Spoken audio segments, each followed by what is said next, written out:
Good day, everybody, and welcome to another edition of the Military and Foreign Affairs Network. I am your host, the voice of reason. Today, we are continuing our ongoing coverage of the civil war taking place inside of the former state of Ethiopia.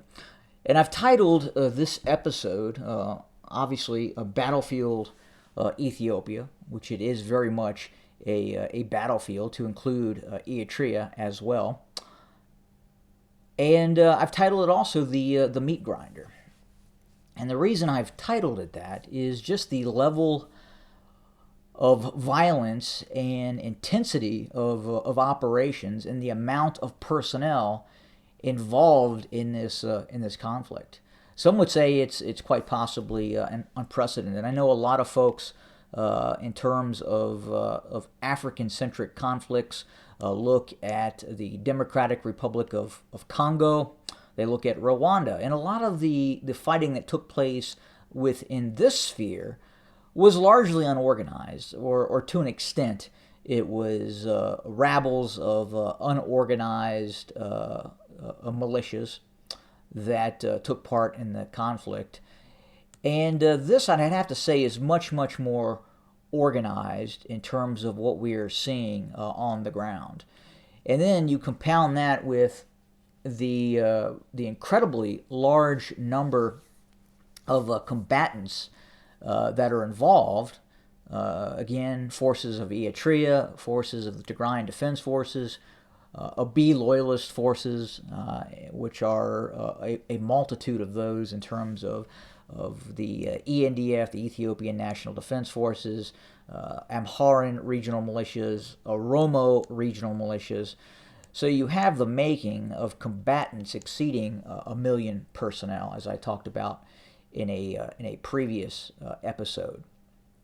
But what we're learning and have been learning over the course of the last several months, well over a year now, obviously things have changed quite a bit from late 2020 to kind of where we sit now. There's been a lot more mobilization that has occurred.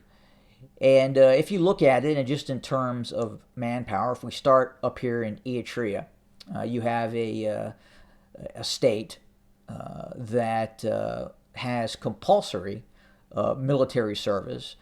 Compounding that, they are also undertaking additional efforts to recruit even more personnel into its military forces. With a population of 6 to 7 million people, it's difficult to get hard numbers.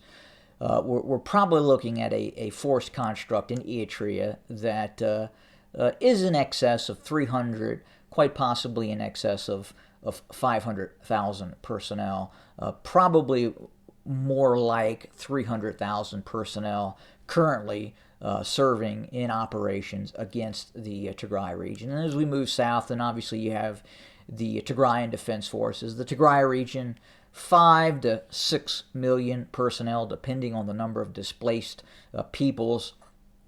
And that force sits right now at a estimated 250,000 personnel.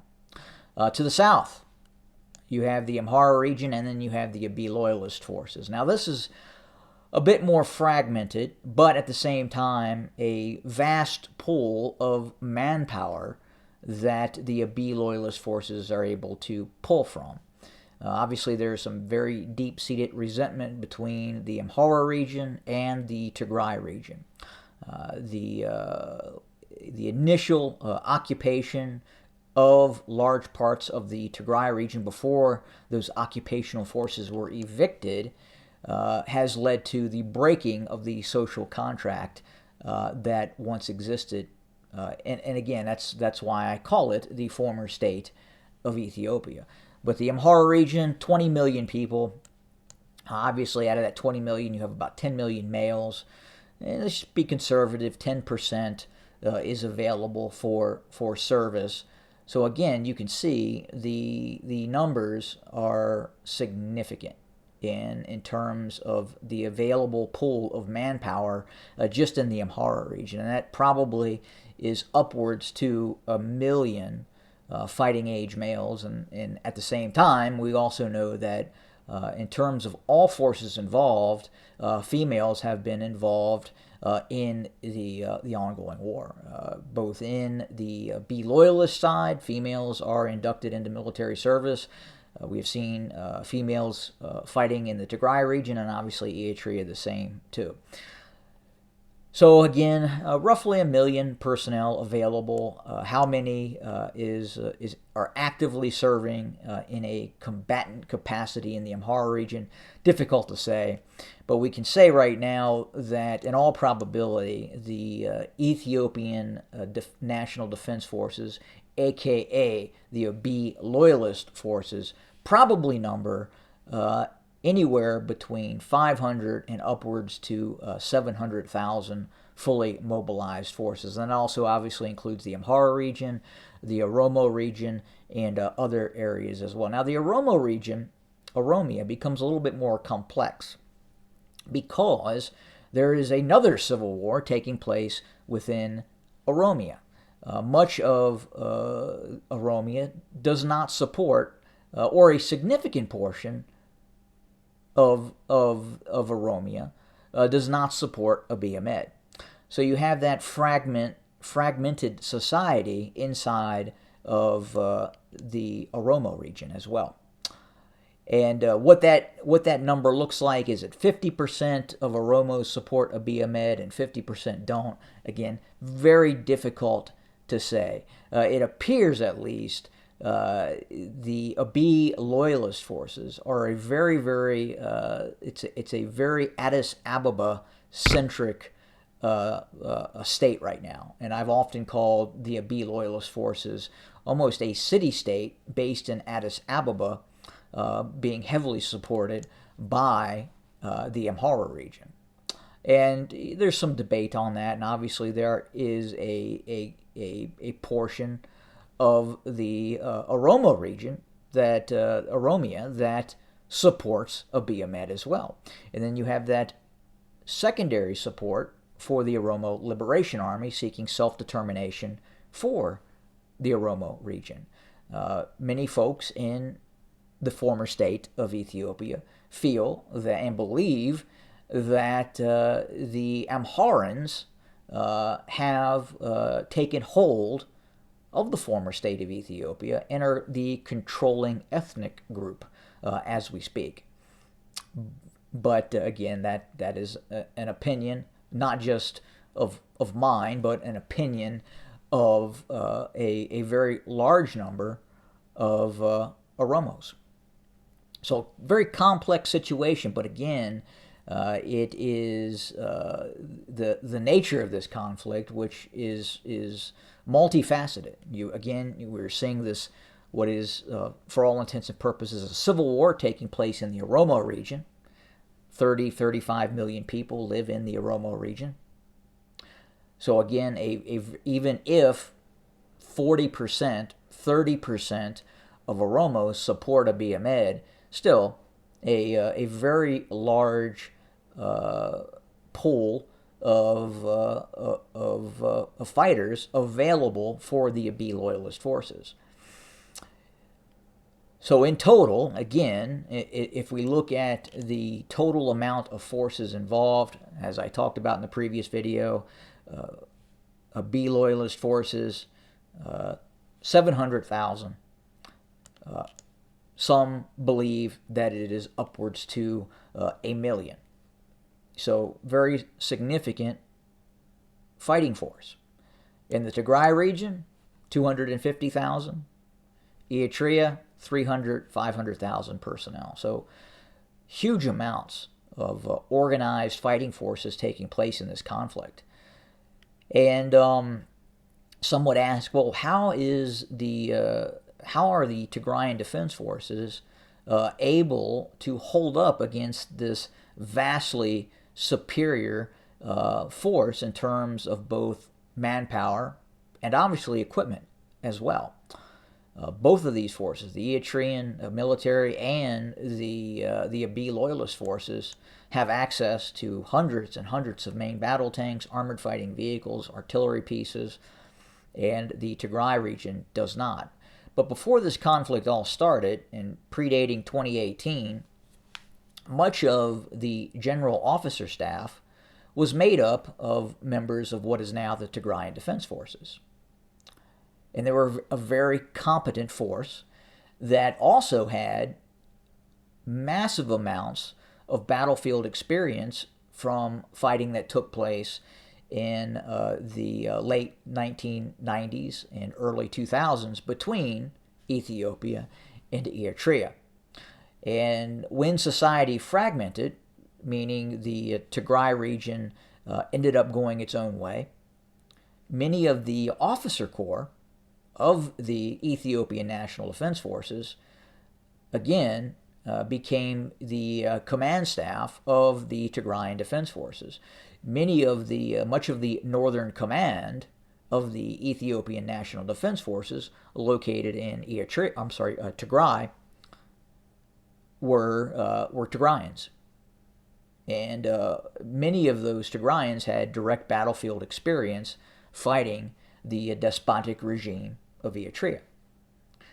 So again, you have experience, battlefield experience, very, very important. And when Abiy Ahmed took power, he gutted a lot of the competent military professionals that happened to be Tigrayan that ended up having to leave the Ethiopian National Defense Forces. And then we saw the expansion of the Abiy loyalist Republican Guard and its regime Praetorian security components that formed in Addis Ababa, also known as Fenfene.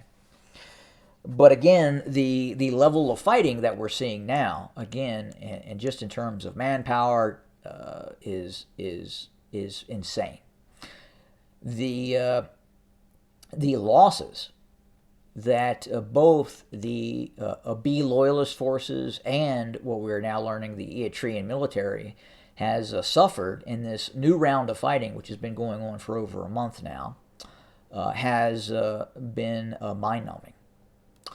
We've heard reports that in and around Kobo, during the early stages of this fighting, in which the Tigrayan Defense Forces crossed the Tigrayan-Amhara border and engaged what we believe is upwards to 3 Abiy loyalist divisions, augmented by Republican Guard forces and federal police forces. Those forces suffered a horrendous defeat in around Kobo and east of Kobo near the Zobel mountain range, this area here near Boran.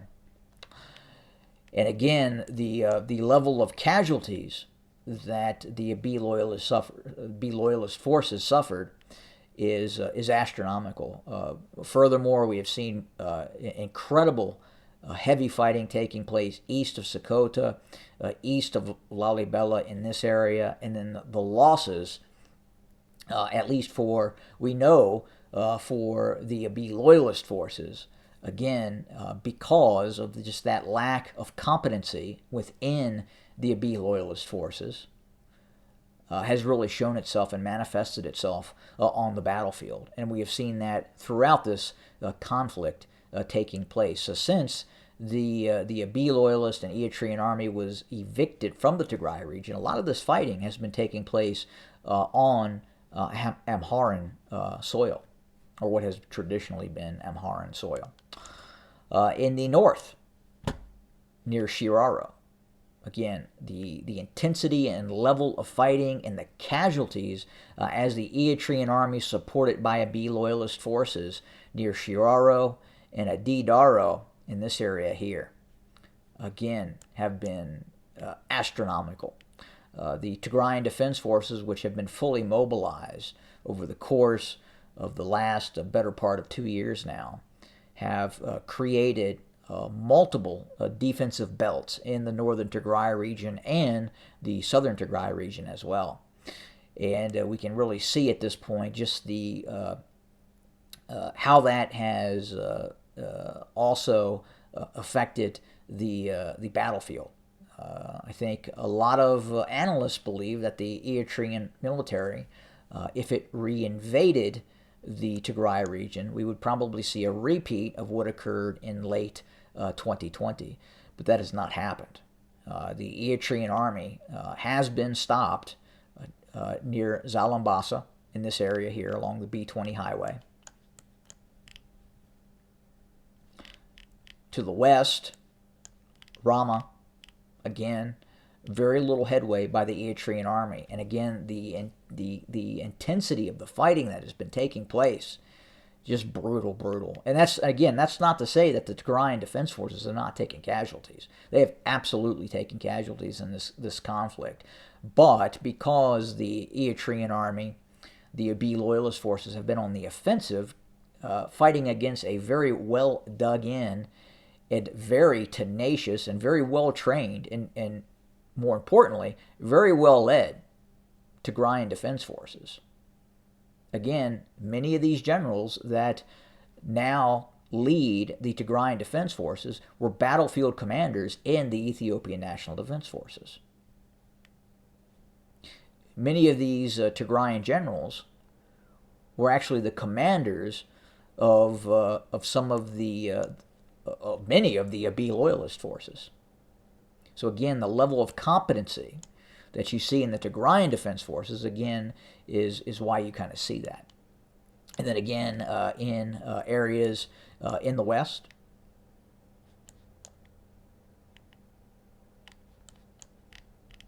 same issue.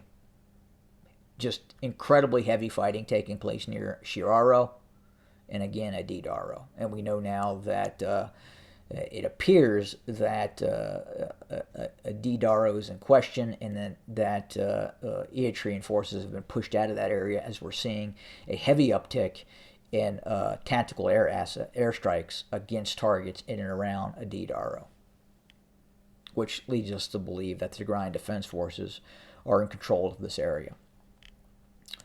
So again, as this new round of fighting took place, obviously, the Eritrean army has not made the type of headway that it believed it was going to have, and the level of success that it was going to have. That's why we are seeing this mass mobilization occurring in Eritrea as we speak. So we're seeing fighters as old as 50 years old plus being redrafted into the Eritrean military because the level of casualties the Eritrean army has sustained in the ongoing war against the Tigray region. The only real success at this point the Eritrean military, Abiy loyalist forces have had, is maintaining the Anaconda strategy, cutting off the Tigray region, not allowing food in, not allowing supplies in, destroying the banking system, destroying the telecommunications system, and really limiting information that comes out of the Tigray region. But as we watch conflicts in the world today, we look at what's happening in Ukraine versus Russia. And I've done videos on those. Again, the level of intensity probably exceeds even what we're in some cases and what we're seeing Ukraine versus Russia. Obviously, you're seeing two more industrialized powers between Ukraine and Russia fighting each other with a lot more equipment, a lot more mechanization.